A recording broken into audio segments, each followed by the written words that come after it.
En nuestro segmento de Vistazo a la Sostenibilidad vamos a conversar con Nicole Landín y esta vez ella nos trae una historia que titula de la siguiente manera: Frontera Norte, el desafío de reconstruir una vida en Ecuador. Y es una mirada hacia la migración forzada, hacia la realidad que viven los refugiados. Bienvenida, Nicole. Es siempre un gusto poder revivir tus historias por medio de este espacio. ¿Qué tal, Clarita? Es un gusto estar acá nuevamente y con este tema que lo hemos trabajado ya desde el mes de agosto en la revista. Entonces, es un tema bastante completo y que tendrá también una segunda entrega. Bien, solo para recordarles a nuestros oyentes que nosotros en este segmento hablamos sobre reportajes e investigaciones que tú ya hayas hecho en Revista Vistazo y que están dentro del marco de la sostenibilidad. Y es lo que nos une. Entonces, hoy le has dedicado a esta realidad que es, que es una problemática en realidad y se trata de migración forzada, de refugiados. Y lo primero que te quiero preguntar es, sabemos que la migración forzada tiene diversos orígenes. Casi todos son un poco comunes en el mundo, pero en tu reportaje tú analizas el caso de la frontera del Ecuador con Colombia. ¿Por qué? Cuéntanos cuál es la situación exactamente y cuáles son las causas también de esta migración forzada. Ahorita, para que tengamos los datos, más de 80.000 personas están refugiadas en Ecuador. Y de ese porcentaje, un 93% es de nacionalidad colombiana. Entonces, muchas de estas personas llegan huyendo del conflicto armado y de la violencia generalmente. Desde 1992 también hay que entender que por decreto ejecutivo se denomina refugiado a todo aquel que, debido a fundados temores de persecución por motivos de raza, religión, nacionalidad o pertenencia, o que pertenezcan a un determinado grupo social, se encuentre fuera de su país y no pueda o no quiera acogerse a la protección de ese país, en este caso Colombia. Entonces, este término de refugiado ahora también se aplica a quienes escapan por conflictos armados o violencia generalizada. Y solo para que tengas una idea, esta situación de Colombia no es algo nuevo. En 2003, un artículo publicado, de hecho, por Revista Vistazo mismo, reflejaba ya el nacimiento de esta crisis, que todavía prevalece: colombianos huyendo por el miedo a los grupos armados irregulares.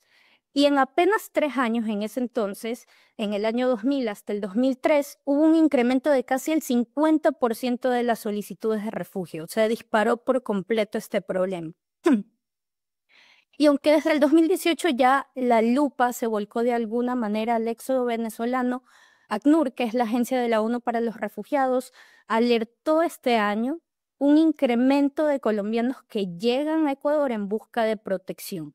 Y también lo que me llamó muchísimo la atención y fue la razón para hacer este reportaje es que otras organizaciones humanitarias, como el Comité Internacional de la Cruz Roja, advierte que este año, este 2025, podría convertirse en el año con las peores condiciones humanitarias de los últimos 18 años en Colombia. Entonces, eso nos da un poco este panorama general de por qué quizás está aumentando la tasa de ingresos de personas colombianas. Ok, lo que nos cuentas, claro, no es novedoso para muchos de nosotros, pero los números sí son sorprendentes y son bastante fuertes. En tu reportaje, tú además nos narras algunas historias que son impactantes. ¿Nos podrías compartir algunos testimonios que nos ayuden a graficar la situación actual, que no es necesariamente la misma de hace 5 y 10 años, sino esas historias, algunas se repiten, pero otras tienen componentes nuevos? Paula es un nombre protegido, es uno de los rostros con los que quise retratar lo que está pasando ahora, como secuela del conflicto armado colombiano, incluso ahorita, 61 años después de su inicio. Entonces, con ella inicio la historia. Tiene 25 años y ahorita vive en Tulcán ya desde hace 16 años. Salió de su país a la fuerza junto a su papá y su mamá por la violencia de la guerrilla. Su familia después de eso no volvió a ser la misma, lamentablemente. Su hermano mayor se desplació hacia Huila, que es al sur de Colombia. El segundo durante una persecución, se escapó también de la guerrilla y se escondió entre los cafetales. Una familia de donde él vivía lo acogió, le brindó protección y está con ellos, está bien. Pero su tercer hermano, Enrique, fue reclutado siendo niño y permaneció desaparecido casi hasta los 18 años. Y poco después, ya hace no mucho tiempo, se enteraron que lo habían matado. Su padre fue el primero en salir de Colombia y llegar a Tulcán. En el caso de Paula y su mamá esperaron un poco y casi al año de que su padre salió, pudieron ellas escapar de estos grupos armados irregulares. Tuvieron que pasar por una zona bastante conflictiva, pero finalmente se reencontraron. El asunto es que la historia de Paula no terminó ahí. Como extranjera, acá en Ecuador se enfrentó a varias situaciones de abuso. Fue violada en 2 ocasiones de adolescente, cuando apenas llegó acá. Luego conoció al padre de sus hijos, fue maltratada por él, un ecuatoriano con el que estuvo casi 8 años.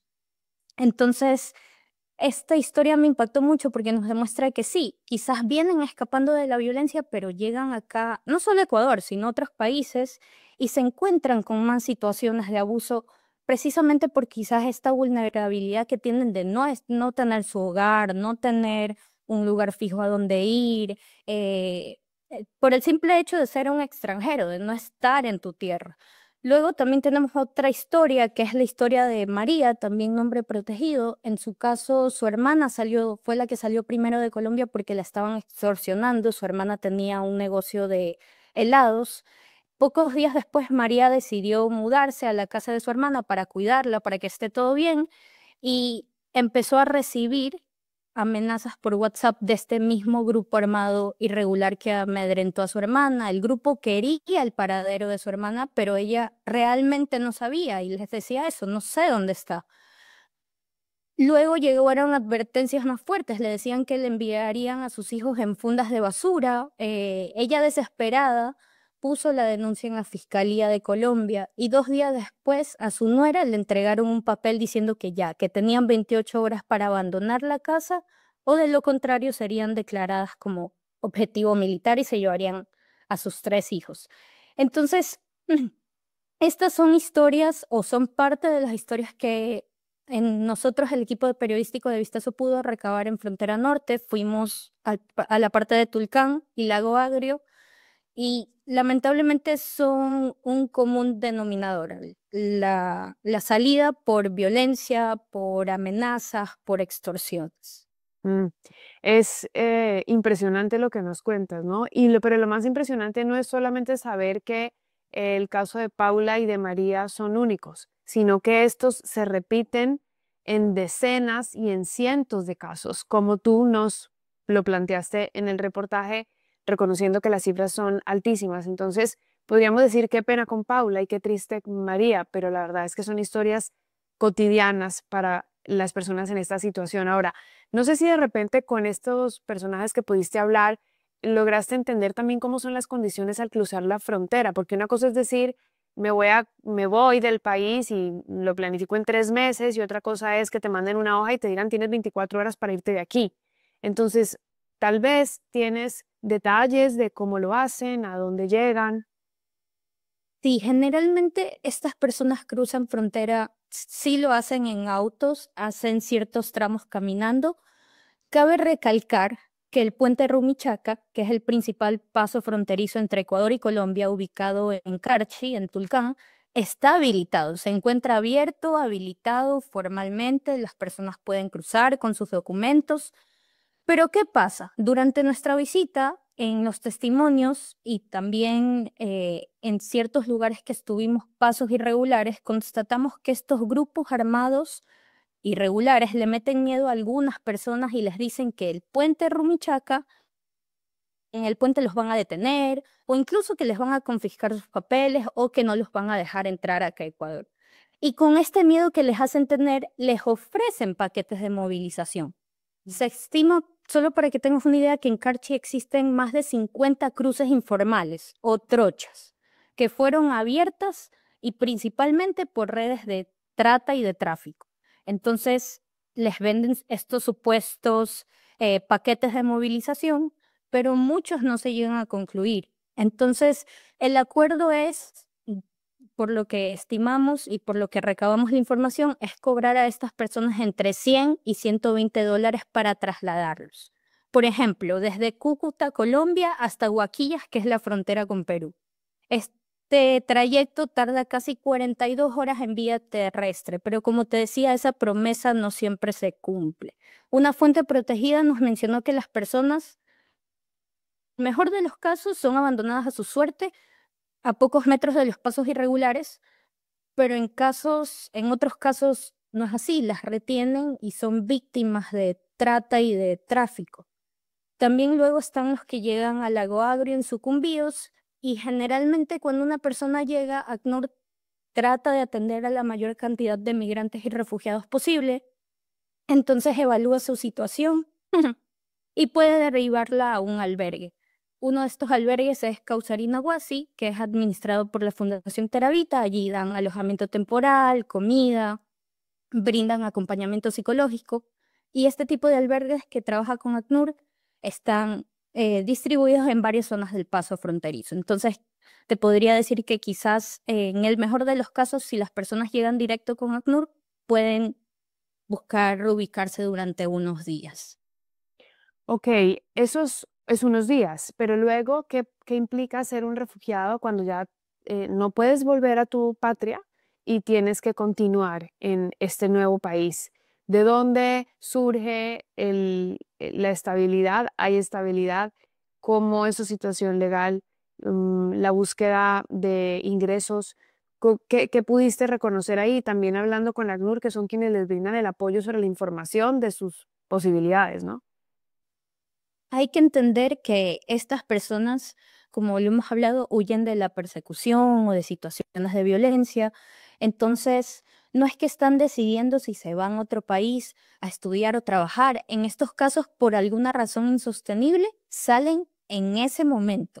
Muchos no regresan ni siquiera a su casa a recoger su identificación o despedirse de su familia. Salen, agarran a sus hijos y cruzan la frontera. Entonces, las necesidades comienzan por lo básico: ropa limpia, comida, un lugar seguro para quedarse, educación para los niños y sobre todo regularizar su situación para acceder a servicios públicos. Esto lo pueden hacer. El gobierno de Ecuador realiza cada cierto tiempo jornadas de regularización para personas refugiadas y migrantes, para renovación de visas, para acceder a visas. Entonces, por esa parte, de hecho, ACNUR nos contaba que el proceso va en marcha y Ecuador es uno de los países pioneros en la región en implementar este tipo de políticas migratorias para que las personas vengan y puedan integrarse. Pero como decías, para muchos Ecuador es solo una ruta de tránsito hacia Panamá, Perú, Chile. En algunos casos incluso buscan reencontrarse con sus familias que ya salieron hace mucho tiempo y que ellas ya están establecidas en algún lugar específico. También cabe recalcar que ahorita hay un Plan Nacional de Movilidad Humana que empieza este año y se extiende hasta el 2029. Y ahí se va a abordar tres ejes: inclusión económica, inclusión social y gobernanza para la migración, que es todo este tema de crear políticas públicas. Y su alcance es amplio, está dirigido a extranjeros en calidad de migrantes o refugiados, pero también para ecuatorianos en el exterior.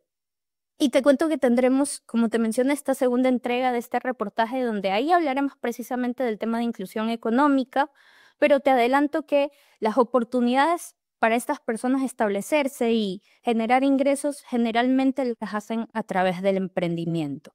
O existen programas, por ejemplo, ACNUR tiene un reconocimiento que se llama Sello Empresa Inclusiva, que impulsa que compañías del sector privado den empleo en distintos sectores a estas personas. Entonces, existen alternativas, pero es difícil, por supuesto, porque es iniciar de cero y lo que este tipo de organizaciones humanitarias trata es que las personas no estén en la calle, porque como no tienen un lugar a donde quedarse, no tienen un empleo para pagar la renta, tratan de ayudarlas estos primeros días en albergues. Luego estas personas Lo que noté también un común denominador es que sí, buscan trabajo, buscan el emprendimiento y ya, al menos tienen asegurado el arriendo. Y en el tema de alimentación, para ayudarlos, porque claro, no pueden costear arriendo, alimentación, servicios básicos, no. Solo pueden costear una cosa que es el arriendo. Y en el tema de alimentación también existen unas tarjetas que les dan como apoyo para que ellos puedan ir a comedores o comprar alimentos, les dan un par de tarjetas al mes. Mm, es muy complejo. ¿Tú cómo podrías decir que, o después de todas las conversaciones que tuviste y de ir, de hecho, hacia la frontera, qué refleja esta problemática que es local y a la vez es universal? Quisiera volver a la historia de Paula en Tulcán.